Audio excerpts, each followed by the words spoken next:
हमारा current discussion किस पे चल रहा था?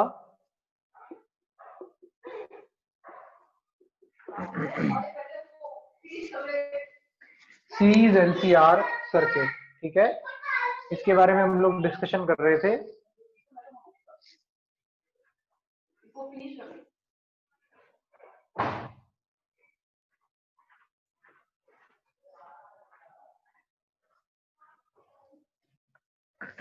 तो इस तरह से था हमारे पास।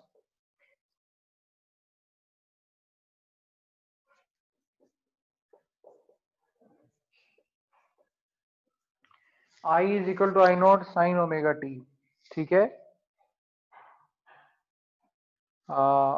ये हमारा एसी करंट का सोर्स था।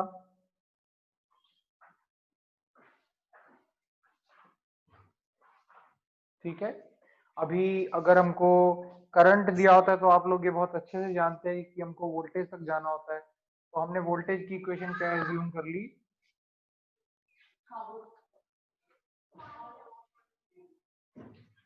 ठीक है, कुछ थीटा करके, फाई करके, whatever you want to take, कि आपके पास वोल्टेज और करंट के बीच में कितना फेज डिफरेंस हो गया थीटा, और वोल्टेज का एम्पलीट्यूड कितना हो गया वी नॉट हो गया। तो एक तो इस वी नॉट का पीछा करना था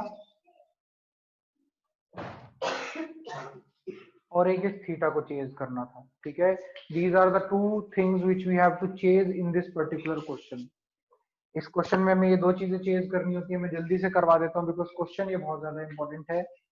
इसकी इंडक्टेंस L है, इसकी कैपेसिटेंस C है और इसकी रेजिस्टेंस R है। आप प्लीज मेरे साथ साथ करिए, ये आपसे थोड़ी सी रिक्वेस्ट है, ठीक है, क्योंकि कल हम लोग इसको कर चुके हैं, तो अगर आप लोग मेरे साथ साथ इसको करेंगे तो ही फायदा है। ठीक है, अभी अगर हम लोग फेजर डायग्राम का यूज करें, करंट आपको पता है कि सीरीज में सेम रहता है, तो सभी में साथ में पीक वैल्यू जाएगी और पीक वैल्यू सब में होगी भी इक्वल। तो वो पीक वैल्यू कितनी हो जाएगी? दैट विल बी,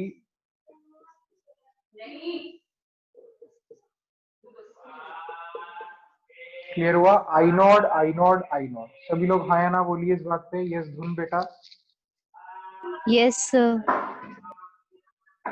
बहुत बढ़िया, ठीक है। तो क्या हो जाएगा धुन बच्चे इसके बाद? अब इंडक्टर में धुन क्या होता है बेटा? वोल्टेज लीड करती है, इंडक्टर में वोल्टेज लीड करती है, वाई दिखा दीजिए एक्सिस के मेरे अलावा। बच्चे। हाँ जी, और नाम क्या रख दिया? वी नॉट एल रख दिया, peak value of voltage across inductor. Not का मतलब पीक वैल्यू, एल का मतलब इंडक्टर के across.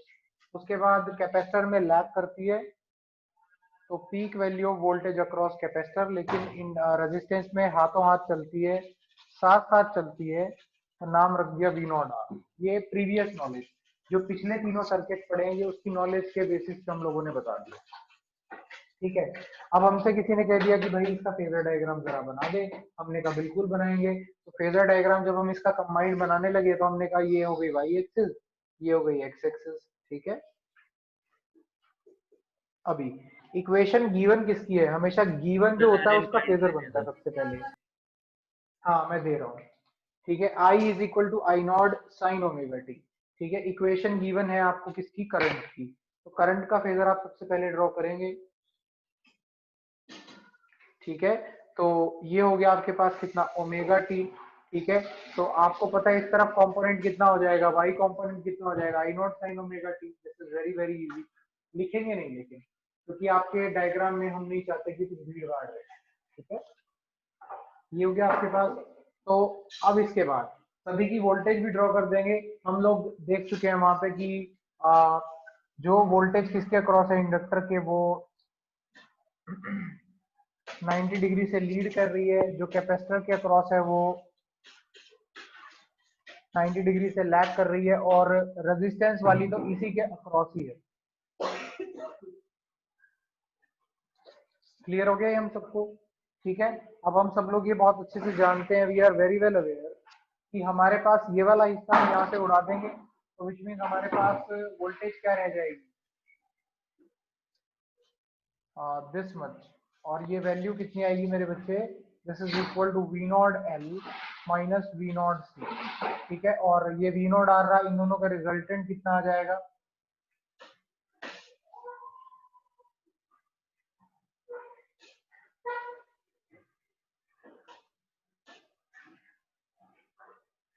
So this is your V nod and this angle is your theta. और phi लिख सकते हैं whatever you want to write it down. Clear हुआ? प्लीज बताइए ये फेजर डायग्राम अपने दिमाग में गया है कि नहीं गया है? आ इट इज गया very sir. Very important. Okay, Yash को क्या प्रॉब्लम आ रही है? यश का लॉगिन नहीं हो रहा. ये आ गया अपने पास. ठीक है, अभी अगर हम सॉल्व करेंगे, अगर हमको देखिए, अगर हम पैरेललोग्राम का नामकरण कर दें O A B and C, तो अगर आप parallelogram O A B C को देखेंगे तो आपके पास इस पैरेललोग्राम में क्या हो जाएगा? यूजिंग पैरेललोग्राम लॉ आपके पास V नॉट किसके बराबर हो जाएगा? अंडर रूट ऑफ इसका स्क्वायर प्लस उसका स्क्वायर, विच मीन्स क्या हो जाएगा?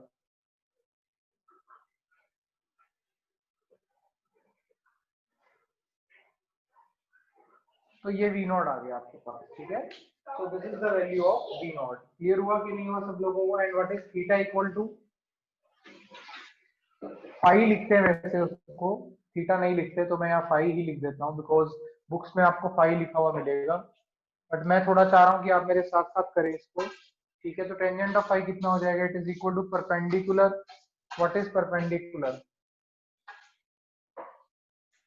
Upon base. So one is this and other is this. इन्हीं दोनों का पीछा हम लोग कर रहे थे और पीछा करते करते हम लोग इन तक पहुंच भी गए. क्लियर हुआ? यहां तक सबने अपने आप किया कि नहीं किया?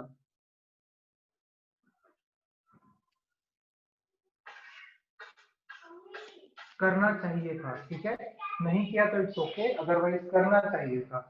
ठीक है, तो लेकिन अभी हम लोग जो आंसर हमेशा देते हैं वो गिवन टर्म्स की गिवन टर्म्स में देते हैं. तो गिवन आपको क्या क्या? आई नोड है, ओमेगा है, और या फिर आपको गिवन है एल सी और आर. तो आपके सारे आंसर इन्हीं की टर्म्स में आने चाहिए. It should not be like that आपके पास यहाँ पे वेरिएबल्स कौन कौन से हैं जो गिवन है. मैं आपको थोड़ा सा उस पर हम नजर डालते हैं. गिवन वेरिएबल्स आर या फिर given physical quantities are what? I not, omega, L, C and R. आपके सभी आंसर इन्हीं टर्म्स में होने चाहिए. लेकिन अगर आप थोड़ा सा ध्यान देंगे, यहाँ पे वी नॉट आपका नहीं आ रहा है इन टर्म्स में. ठीक है, और अगर थोड़ा सा इस पे ध्यान देंगे, यहाँ पे भी आपका टेंजेंट फाई जो है इन टर्म्स में नहीं आ रहा. क्लियर हुई ये चीज आपको? बट व्हाट वी वांट, हम चाहते हैं कि इन्हीं की टर्म्स में आए. तो देखते हैं कैसे आएगा. अभी सबसे पहले आप ओम्स को अप्लाई करिए.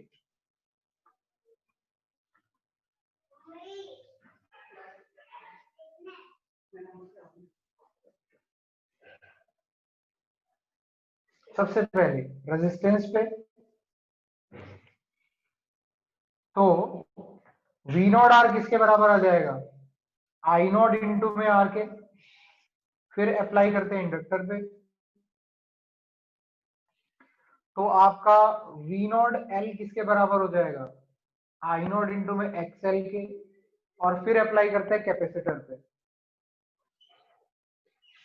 तब आपका वी नॉट सी किसके बराबर हो जाएगा? आई नॉट इंटू में एक्स सी के. क्लियर हुआ कि नहीं हुआ?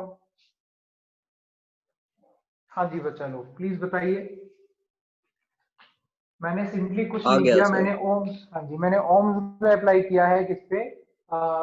इस पे, इस पे और इस पे पीक वैल्यूज निकालने की कोशिश की है, सो दैट मैं V not R, V not L और वी नॉट सी को एलिमिनेट कर सकूं. Nothing else. So my purpose is very simple, to eliminate the unknown variables V naught C, V naught L and V naught R. Sometimes आपका exam में ये values दी होती है, तो तब ये फॉर्मूला भी यूज हो सकता है. ठीक है, बट जो डेरिवेशन फिलहाल हम लोग कर रहे हैं उसमें नहीं ऐसा होगा. ठीक है, उसमें तो हमको थोड़ा सा दिमाग लग.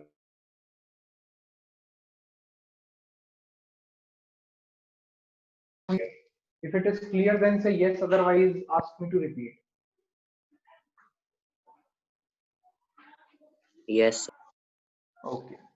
So, what will be your result from here? The final result that you will get, वो आपको क्या मिलेगा? V नॉट किसके बराबर आएगा? Under root of, what is V not? V not L आपका है आई नोट इंटू में एक्सएल के बराबर। What is V not C, वो बराबर है आपका आई नोट इंटू में एक्स सी के, plus what is V not R, वो बराबर है आपका आई नोट इंटू में आर के। क्लियर हुआ है आपको सबको? हाँ जी। एक्चुअली आपकी हाँ या ना थोड़ी एनर्जी सी ले आती है मेरे अंदर भी। Yes sir. Yes, sir. ठीक है, अभी यहाँ से अगर आई नोट निकालोगे तो उसका भी स्क्वायर निकलेगा, यहाँ से भी आई नोट का स्क्वायर रूट के बाहर ले आओगे तो क्या बन जाएगा, केवल I not. Under root of क्या हो गया, एक्सएल माइनस एक्सी का होल स्क्वायर प्लस आर का square. So what is XL equal to, अगर आप लिखना चाहें तो बता भी सकते हैं omega L. What is X C equal to 1 upon omega C, and what is क्या, तीसरा तो रेजिस्टेंस ही है। ये समझ में आया कि नहीं आया आपको?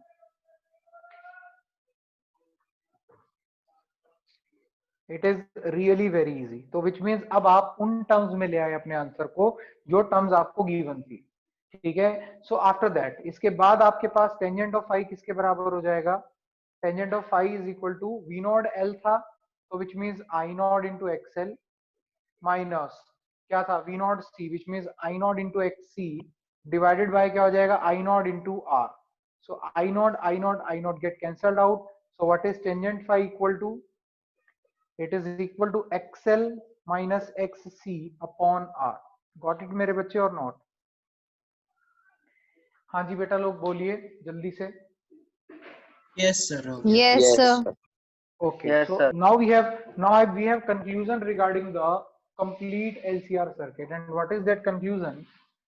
एक बार हम सारी बातों को थोड़ा सा पॉइंट्स में पिरो लेते हैं। ठीक है, जो जो हमने इस पूरे सर्किट के बारे में पढ़ा। First thing is given to you, that is there is an AC supply, एक एसी सप्लाई आपको दे रखी है। ठीक है, और आपसे पूछा गया है कि what is equation for V, तो आपने कह दिया भाई ऐसी कुछ रही होगी। ठीक है, तो लेकिन आपने कहा कि अब मेरा फर्ज बनता है आपको ये बताने का कि what is V not equal to and what is phi equal to. समझ में आया कि नहीं आया आपको? ठीक है, तो अब फटाफट से आपने वी नॉट की इक्वेशन निकाल के बता दी सॉल्व करने के बाद कि V not L minus V not C का होल स्क्वायर, क्योंकि एग्जाम में कई बार डायरेक्टली इनकी वैल्यू दी होती है, और वी नॉट आर का होल स्क्वायर, और टेंजेंट फाई आपने निकाल के बता दिया।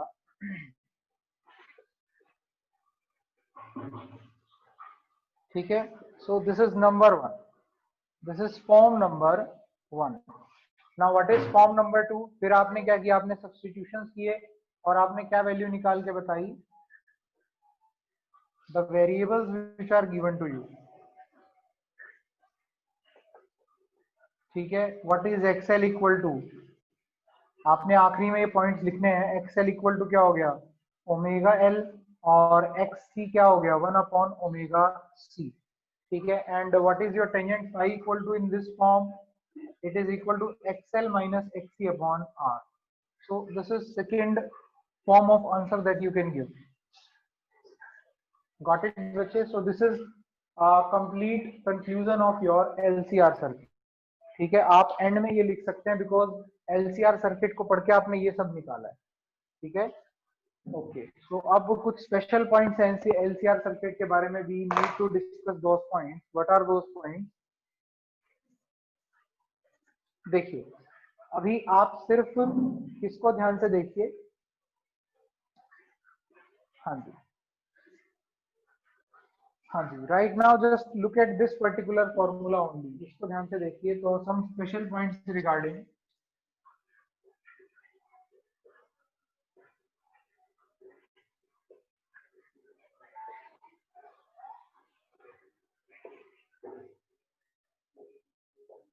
regarding LCR. So what are those points? Point number one. Now suppose XL is greater than XC, जैसा कि हमने अपनी फिगर में लिया ही है, तभी तो आपका V नॉट L जो है वो V नॉट C से क्या आ रहा है, ज्यादा आ रहा है। ठीक है, तो आपका क्या हो जाएगा, फाई पॉजिटिव आएगा।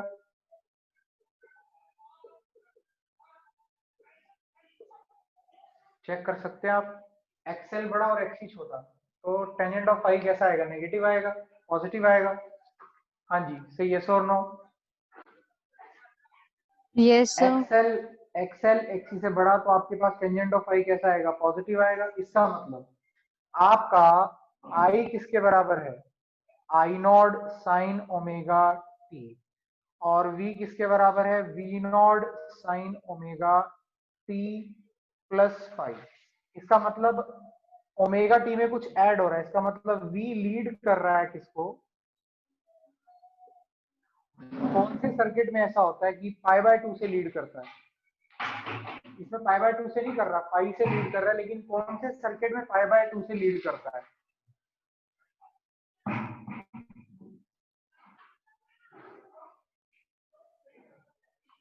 देखिए मैं आपको फिर से वही ट्रिक लिख के दिखा, मैं लिख के दिखाता हूँ, ICL यानी कि करंट कैपेसिटर लीड।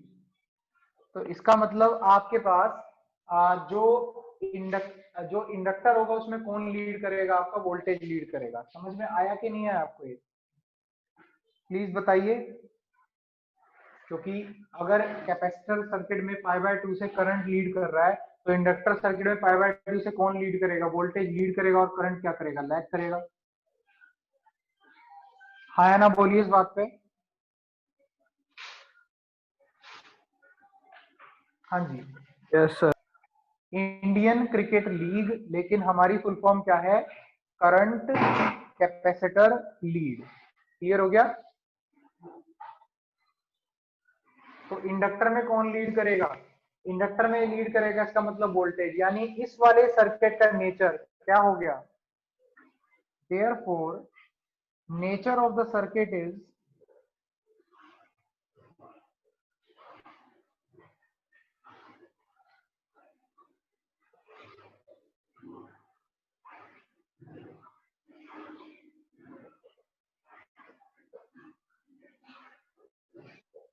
कैसा हो गया, इंडक्टेंस डोमिनेटिंग सर्किट। समझ में आई कि नहीं है आपको ये बात। अगर एक्सएल एक्सी से ज्यादा हो तो कौन सी नेचर का सर्किट होता है, it is inductance dominating circuit. Inductor. समझ में आया कि नहीं आया, आ यानी गया कि सर। इस, हाँ जी, इस सर्किट में जोर किसका है ज्यादा, इस सर्किट का बाहुबली कौन है, इस सर्किट का बाहुबली है इंडक्टर। क्लियर हुआ। अब इसके बाद अगर हम सेकंड पॉइंट पे चलें तो सेकंड पॉइंट को भी देख लेते हैं। हाँ जी, सपोज एक्सएल छोटा रह जाए किससे, एक्सी से, तो आपके पास फाई का वैल्यू कैसा हो जाएगा, negative, because tangent phi XL minus XC के बराबर होता है, नेगेटिव आ जाएगा। नेगेटिव आने का मतलब क्या हो गया कि आपके पास I is equal to I not sine omega t और V is equal to V not sine omega t plus 5, लेकिन ये नेगेटिव है। ठीक है, इसका मतलब वोल्टेज क्या कर रही है, अगर हम बात करें सीधे शब्दों में, तो यहाँ पे आपकी वोल्टेज क्या कर रही है, लैग कर रही है, यानी करंट लीड कर रहा है। सो वोल्टेज लैग्स करंट और करंट लीड्स वोल्टेज, ICL। तो ये कौन सा वाला सर्किट हो गया, देयरफॉर आप ही खुद ही नाम बताइए मुझे, द सर्किट इज कैपेसिटेंस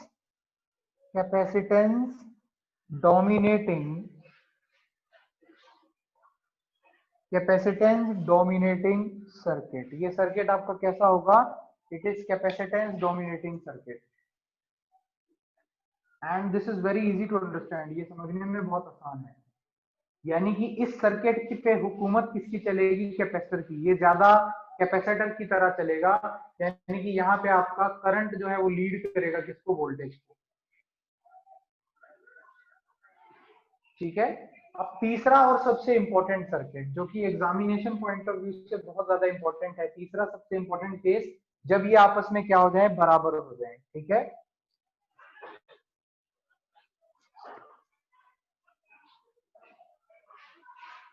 तो third case is if XL is equal to XC। ठीक है, तो टेंजेंट फाई कितना हो जाएगा, 0, फाई का वैल्यू कितना आ गया, 0 आ गया, यानी कि आपके पास क्या हो गया, I is equal to I not sine omega t, V is equal to V not sine omega t. किस तरह का सर्किट हो गया खुद ही बताइए देख के।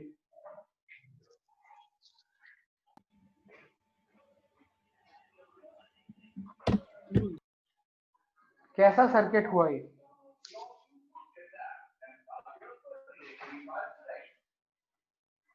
Non inductive. बिल्कुल ठीक। क्या कैपेसिटिव है, नो सर। तो नॉन कैपेसिटिव कौन बोलेगा, नहीं नॉन कैपेसिटिव कौन बोलेगा, तो पहली टर्म तो आपने बिल्कुल ठीक बोली नॉन इंडक्टिव, दूसरी क्या आएगी नॉन कैपेसिटिव, तीसरी प्योरली रेजिस्टिव सर्किट। बहुत बहुत बढ़िया, शाबाश। बिकॉज आपके पास करंट और वोल्टेज आपस में क्या है, फेज में है। So what kind of circuit is this, non inductive, inductive भी नहीं है, इंडक्टिव सर्किट का भी कोई फीचर नहीं शो करेगा, नॉन कैपेसिटिव, ठीक है, रेजिस्टिव सर्किट या फिर purely resistive circuit, purely resistive circuit. Clear हुआ, क्योंकि जब वोल्टेज और करंट हाथों में हाथ लेके चलते हैं, यानी कि जब वोल्टेज और करंट क्या चलते हैं, सेम फेज में चलते हैं, तो हमारे पास सर्किट का नेचर कैसा होता है, the nature of the circuit is purely resistive. Clear हुआ। और इस सिचुएशन का नाम क्या होता है प्लीज बताइए, कुछ थोड़ा बहुत तो स्कूल में पढ़ा है आपने। Resonating condition. बिल्कुल, बहुत बढ़िया। This situation is called as resonance. आपका सर्किट रेजोनेंस में है इस समय, ठीक है। So AC circuit is in resonance, AC circuit is in resonance. Okay, समझ में आया कि नहीं आया, ये रेजोनेंस में इस समय आप कहेंगे कि आपका जो एसी सर्किट है it is in resonance. So the given AC circuit is in resonance. So condition is called as a resonating circuit condition. Condition can be called as resonating condition and circuit किसमें resonance में है, बताऊंगा resonance mean क्या है। ठीक है, चलिए अभी इसको हटाते हैं थोड़ा सा। और एक चीज यहाँ पे थोड़ी मिस हो गई आपसे, मतलब मुझसे, जो मैं आपसे डिस्कस करना चाह रहा था, जो कल बता दी थी लेकिन रिवीजन में उसकी करवाना चाह रहा था। देखिए, what is V not equal to,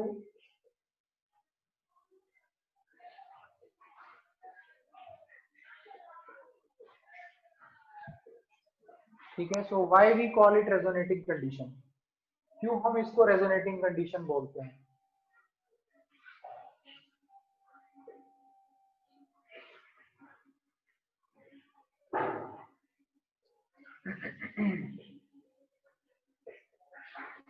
ये थोड़ा डिस्कशन उसके लिए, ठीक है, कि काहे को हम लोग बोलते हैं कि ये रेजोनेटिंग कंडीशन है।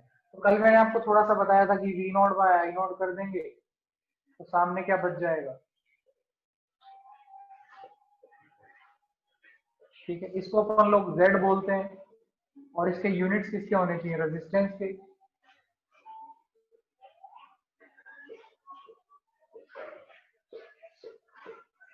क्योंकि वोल्टेज अपॉन करंट किसके बराबर होता है, अल्टीमेटली रेजिस्टेंस के बराबर होता है। बहुत ही सिंपल सी बात है, ठीक है। तो यूनिट्स क्या होने चाहिए, ओम होने चाहिए, and this is called as resistance of LCR circuit.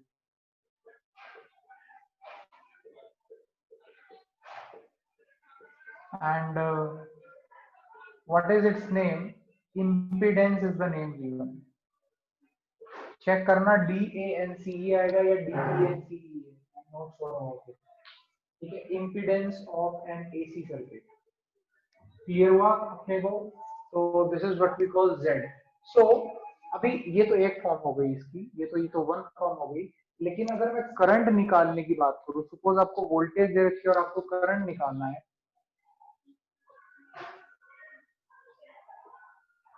समझ पा रहे हैं आप लोग इस बात को, ये चीज आप समझ पाए, प्लीज बताइए जल्दी से।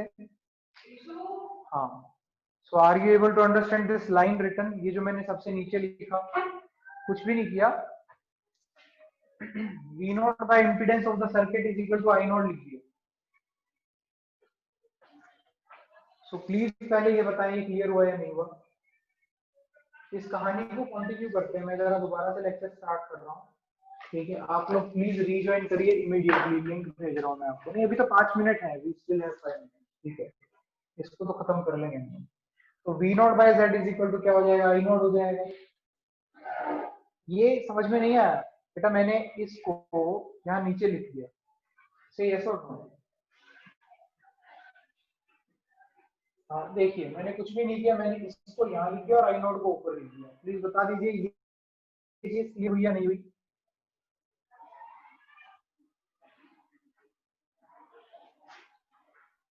Say something at least. I'm not able to listen. Yes, sir. Yes, sir. Sir clear है ना? बड़ी सिंपल सी बात है. मैंने सिर्फ इंटरचेंज ही तो किया है टर्म्स की पोजीशन को. अच्छा, Z को थोड़ा सा एक्सपेंड करके लिख देते हैं.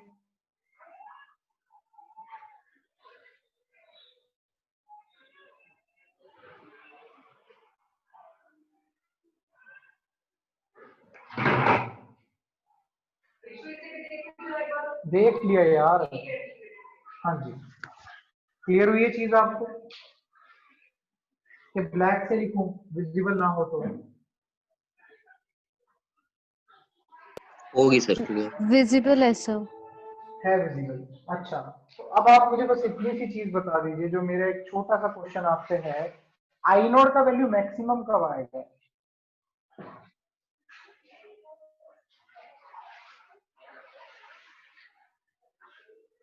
करंट में मैक्सिमम सर्किट का एम्पलीट्यूड कब जाएगा? करंट का एम्पलीट्यूड, ये करंट का एम्पलीट्यूड है ना? जब XL और XC Obviously, इक्वल हो. परपेंडिकुलर होंगे. बिकॉज परपेंडिकुलर ना हो. जब आपके पास एक्सएल और एक्सी क्या हो? एक दूसरे के इक्वल हो. अगर एक्सएल एक्सी के बराबर हो जाएगा सर्किट में धुन, तो आपके पास ये वाली टर्म जीरो हो जाएगी और डिनोमिनेटर मिनिमम हो जाएगा. बिकॉज डिनोमिनेटर की मिनिमम वैल्यू क्या हो सकती है? देखिए, R can not be equal to zero. तो कुछ भी रेजिस्टेंस आपने सर्किट में लगा रखा है, लगा के छोड़ दिया, ये वेरी कर सकती है बिकॉज ये ओमेगा डिपेंडेंट है. तो अगर एक्सएल एक्सी के बराबर हो जाए तो ये वाली टर्म जीरो हो जाएगी. तो विच मींस इसकी मिनिमम वैल्यू क्या हो सकती है पूरी टर्म की? केवल आर. ये चीज क्लियर हुई? इस पूरी टर्म को देखिए. Yes sir. अगर एक्सएल एक्सी के बराबर हो जाए तो ये फैक्टर जीरो हो जाएगा. ये फैक्टर जीरो हो जाएगा तो पूरे डिनोमिनेटर की मिनिमम वैल्यू आ जाएगी. और अगर डिनोमिनेटर मिनिमम आ गया तो आपके पास ये वाली टर्म क्या हो जाएगी? मैक्सिमम आ जाएगी. मैक्सिमम है ना? तो एक बार म्यूट कर लीजिए सब लोग. Yes sir. हाँ जी. तो देखिए, अगर ये जीरो हो जाए तो आपके पास ये पूरी टर्म मिनिमम हो जाएगी. डिनोमिनेटर मिनिमम हो गया तो पूरी टर्म क्या हो जाएगी? मैक्सिमम. यानी करंट का मैक्सिमम एम्पलीट्यूड आ जाएगा. तो विच मींस हमारे पास क्या होगा कि if XL is equal to XC, ठीक है, Z becomes minimum, यानी कि किसके बराबर? R के बराबर हो जाएगा. ठीक है, एंड एम्पलीट्यूड ऑफ करंट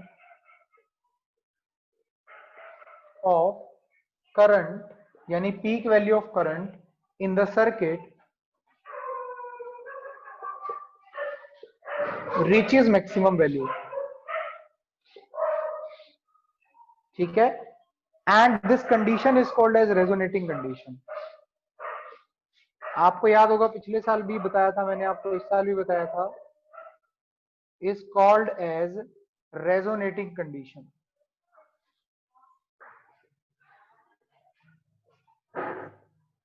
देखिए, जब भी किसी टाइम वेरिएबल क्वांटिटी का एम्पलीट्यूड मैक्सिमम हो जाता है ना, तो उसको हम लोग रेजोनेंस बोलते हैं. आपको याद हो मैंने आपको बताया था आर्मी को डिमार्च करने के लिए बोला जाता है फ्लाईओवर पे.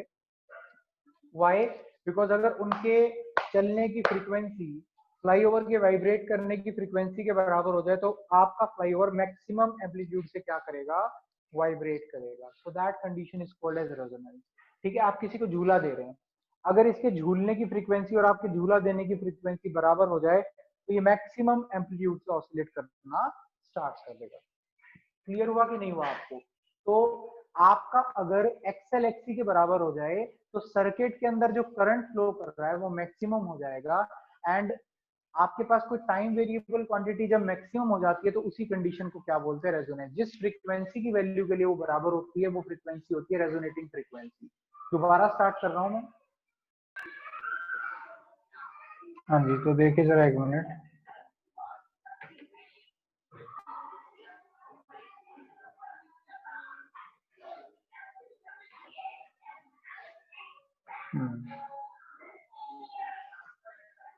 जी, तो इसमें देखते हैं, एक मिनट रुको।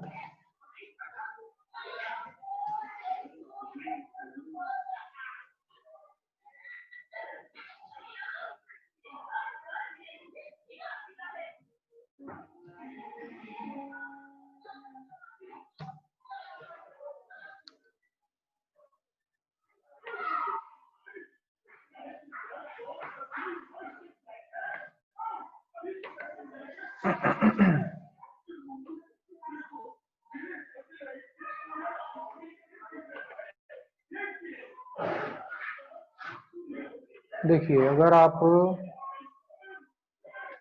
फेजर के थ्रू जाते हैं तो ये न्यूमेरिकल्स भी हमको करने हैं, बट पहले आप ये देखिए। देखिए, ये फेजर के थ्रू सॉल्यूशन है, और अगर आप फेजर के थ्रू नहीं जाते, इसको एनालिटिकल सॉल्यूशन बोलते हैं। किरचॉफ की इक्वेशन लगा रखी देख सकते हैं आप। तो ये पूरा सॉल्यूशन है, ठीक है। सिर में दर्द कर देने वाला है, रट्टा मारना पड़ता है एक तरह से, बट फेजर जो है इसके सॉल्यूशन को बहुत इजी बना देता है, ठीक है। तो सबसे पहले तो आपके लिए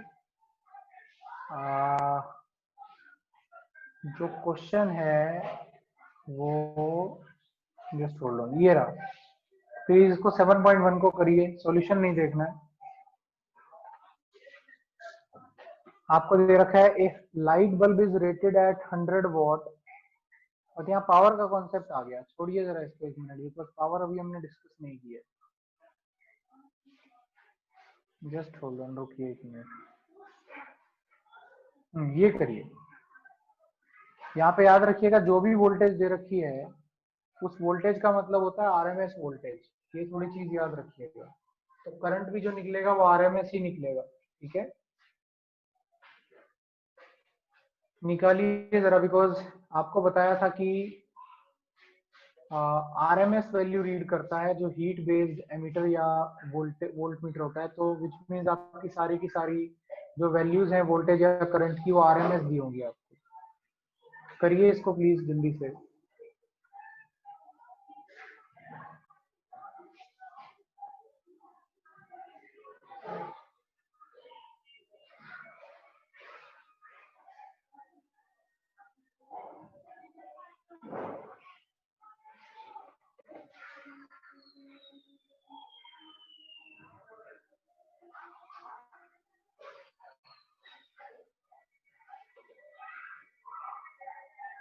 सो आप देख सकते हैं कि ये क्या दे रखा है। हाँ जी Dhun, what is this factor?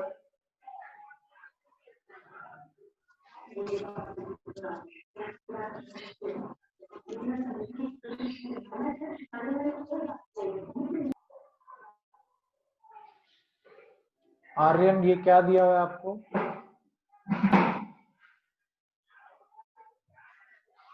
Aryan, इसको पढ़ के बताओ ये क्या लिखा हुआ है। Inductance sir. हाँ, इंडक्टेंस। आर्यन एक बार पढ़ के बताओ यूनिट के साथ क्या लिखा हुआ है।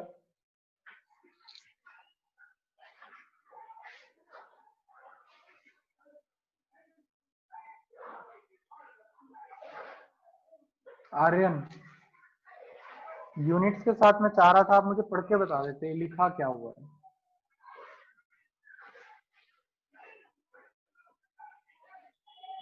ये लिखा हुआ है आर्यन 25 स्मॉल m का मतलब मिली और h का मतलब हेनरी। हेनरी। और ये हाँ जी, तो पहले क्यों नहीं बोले? And this is inductance. एम सोच रहा था, ठीक है मिली हेनरी, ठीक है एम सोच रहा था। दिस इज इंडक्टेंस, ये एल की वैल्यू दे रखी है आपको, ठीक है, समझ में आया कि नहीं आया? उसके आगे देखिए क्या वो लिखा हुआ है,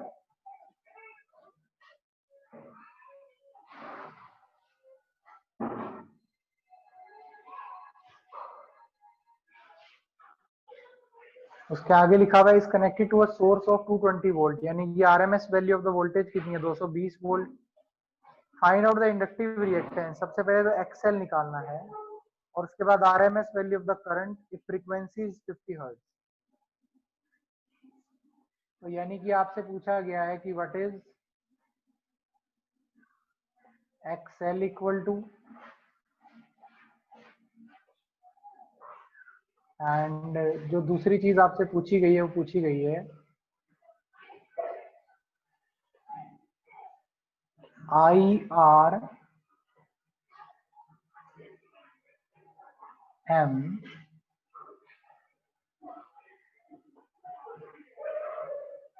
सो these two things are being asked from you. ये दो चीजें आपसे पूछी गई है, समझ में आ रहा है कि नहीं आ रहा आपको? ठीक है, कि भाई एक तो मुझे एक्सेल निकाल के बताओ,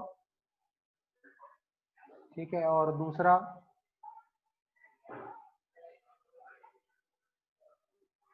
मुझे निकाल के बताओ I R M S. Clear हुई ये चीज? दोनों निकाल सकते हैं और हम बहुत इजी है इनको निकालना।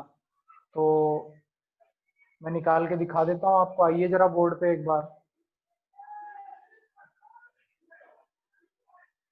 हाँ जी, तो अगर आप बोर्ड पे इसको देखेंगे, एक बार ये शेयरिंग स्टॉप करनी पड़ेगी, तो कैसे हम लोग इसको निकालेंगे, बहुत आसान है।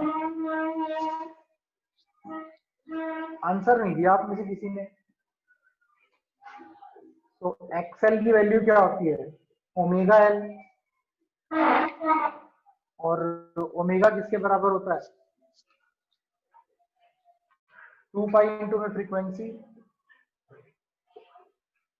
इंटू में एल। व्हाट इज 2 इंटू में पाई लिख दिया यहाँ पे, what is your frequency equal to 50 hertz, और एल कितना दिया हुआ है 25 मिली हेनरी।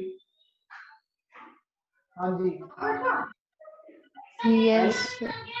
25 इंटू 10 रेज़ टू पावर -3, ठीक है। अब 25 इंटू में 50 कितना हो जाएगा, सबसे पहले 25 इंटू में 50, तो आप छोड़िए ये वैल्यू, ये 100 बन गया सबसे पहले, 50 इंटू में 2, तो ये दो जीरोज आप यहाँ पे कैंसिल कर सकते हैं, 1 रह गई है, तो यानी पाई इंटू में 25 इंटू में 10 रेज़ टू पावर -1, यानी कि पाई इंटू में 2.5 आंसर आ गया, इतने ओम बन गई, ठीक है, यानी 3.15 सॉरी 3.14 इंटू में 2.5 ओम, ये आंसर अपने पास निकल के आता है। क्लियर हुई ये चीज आपको, समझ में आया कि नहीं आया? मल्टीप्लाई करिएगा अपने आप से, ठीक है।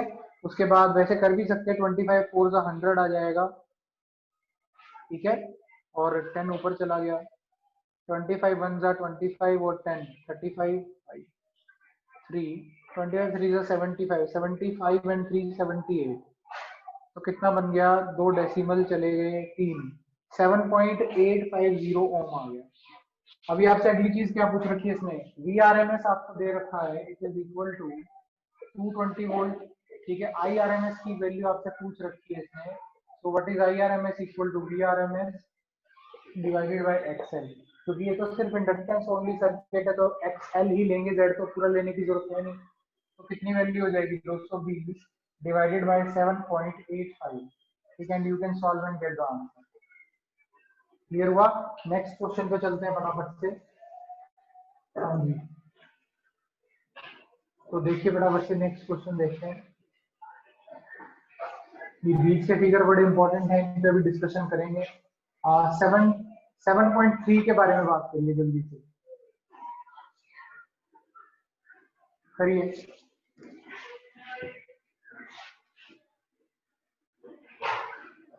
Seven point three conceptual question है।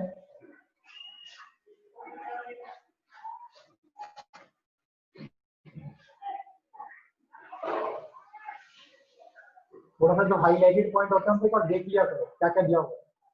जैसे कि दे रखा है दे रखा है कि एक लैंप है,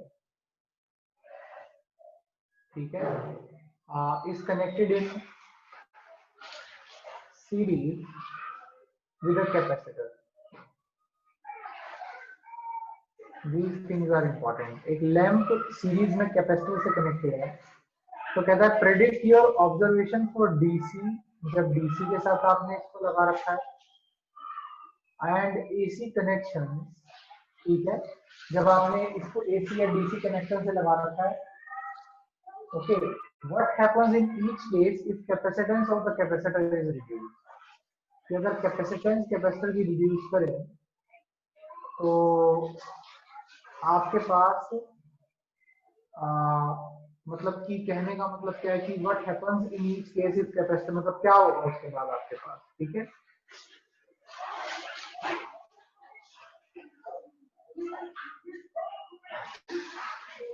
ठीक है, बताइए जल्दी से सोच के। डीसी तो बड़ा आसान है, डीसी वाला आंसर को मैं एक्सपेक्ट करता हूँ कि आप सब लोग देंगे। डीसी वाले आंसर की तो उम्मीद ऐसे रहती है कि सब लोग उसका आंसर दें।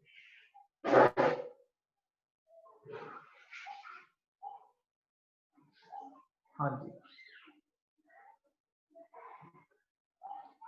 हाँ जी, डीसी वाला जो पार्ट इसने पूछा है उसमें तो उम्मीद रहती है कि सब लोगों का आंसर निकल के आए।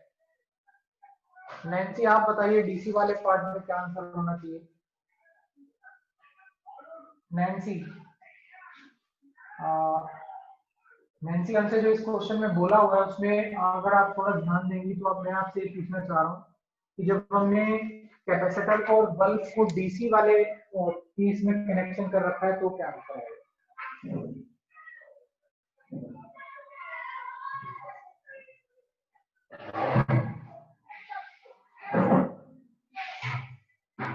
हाँ जी नैन्सी बताइए बेटा जल्दी से, चलिए इसको देखते हैं।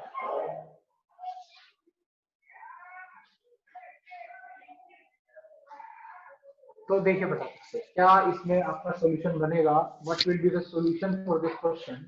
देख लीजिए, देखिए एक तो हमारा क्या दिया हुआ है वन, दानिश ये नहीं हुआ था क्वेश्चन, दानिश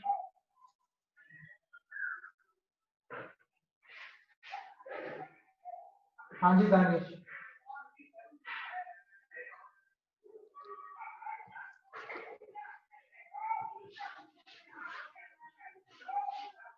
दानिश बोल ही नहीं रहे हो।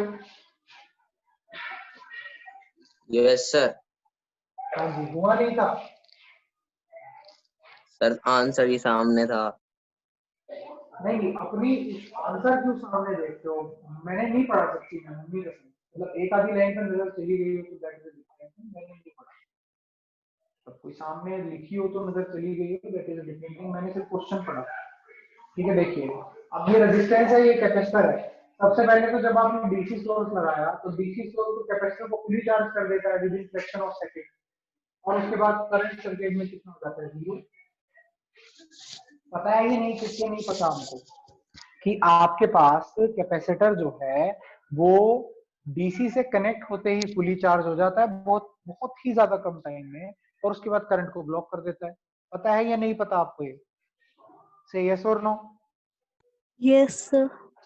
अब जिसकी वजह से क्या होगा, जब वो करंट को सर्किट में ब्लॉक कर देगा तो इसका मतलब बल्ब जलना बंद हो जाएगा। तो इसका मतलब जैसे ही आप इसे ऑन करोगे सिर्फ एक फ्रैक्शन ऑफ टाइम के लिए बल्ब ग्लो करेगा, उसके बाद बल्ब का ग्लो बंद हो जाएगा। क्लियर हुआ या नहीं हुआ। और उसके बाद तो आप कैपेसिटेंस को चाहे चेंज भी कर लो बेटे, जब इसने ब्लॉक ही कर दिया करंट को, जब ये फ्लो ही नहीं करने दे रहा, तो चाहे आप इसको चेंज भी कर लो तो इसके ग्लो पे तो कोई फर्क नहीं पड़ने वाला। समझ में आया कि नहीं है बेटा। हाँ जी, क्लियर हुआ कि नहीं हुआ। Nancy, Nancy is it clear to you और नॉट। Yes, sir. ओके, तो उसके बाद जब एसी लगाएंगे तो एसी के लगाने पे बिल्कुल फर्क पड़ेगा, तब ये ग्लो करेगा। ठीक है, अब ग्लो किसके प्रोपोर्शनल होता है, हीट के।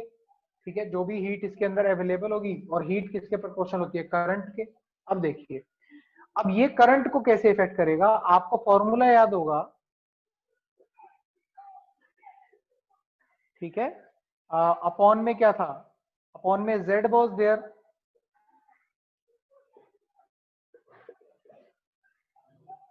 आप पूरा ही याद रखिए, लेकिन यहाँ पे कैपेसिटर है, एक्सेल नहीं है, तो क्या फॉर्मूला बन जाएगा,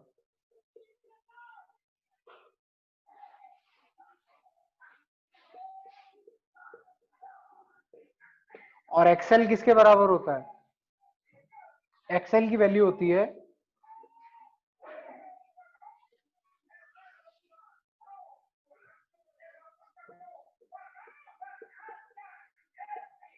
क्लियर हुई चीज आपको।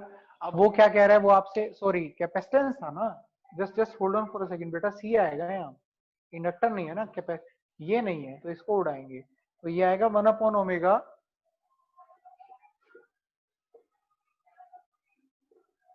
अब आप देखिए, अगर आप कैपेसिटेंस को बढ़ाएंगे तो ये पूरा फैक्टर घटेगा, ये पूरा फैक्टर घटेगा, तो ये पूरा फैक्टर क्या करेगा, बढ़ेगा, ठीक है। जिसकी वजह से क्या होगा, कैपेसिटेंस को घटाने से सर्किट में करंट बढ़ेगा, जिसकी वजह से बल्ब का ग्लो क्या करेगा, इंक्रीज करेगा। आया समझ में कि नहीं आया, एक बार चेक कर लेते हैं क्या आंसर है। बल्ब का क्या था आंसर, क्या था आपने देखा, बल्ब का ग्लो इंक्रीज करेगा डिक्रीज करेगा, डिक्रीज था। हाँ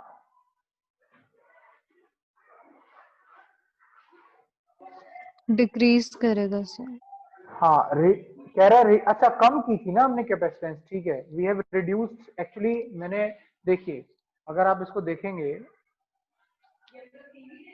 तो वी हैव रिड्यूस्ड सी, तो सी को कम करिए जरा, सी को कम करने से ये पूरा फैक्टर बढ़ेगा, ये पूरा फैक्टर बढ़ने से ये पूरा फैक्टर क्या करेगा, घटेगा, जिसकी वजह से करंट घटेगा, करंट घटेगा तो शाइन क्या होगी, कम होगी। सी को बढ़ा के मैंने आंसर दे दिया आपको, क्लियर हुआ या नहीं हुआ, समझ में आया, हाँ जी। Yes. Okay, so you have some homework जिसमें आपको 7.5 सोल्ड एग्जांपल तक करके लेके आने हैं कल, तो कल हम डिस्कस करेंगे पहले बचे हुए 3, उसके बाद आगे बढ़ेंगे, ठीक है। अभी हमारे पास 3 सर्किट और बचते हैं, आरएल, आरसी और एलसी, ठीक है, क्लियर हुआ कि नहीं हुआ, कल की टाइमिंग्स यही रहेंगी। दिन में खत्म हो जाएगा आपका चैप्टर। तो चलिए जी, आज के लिए थैंक यू। अभी केमिस्ट्री के लिए मैम ज्वाइन करवाएंगे आप।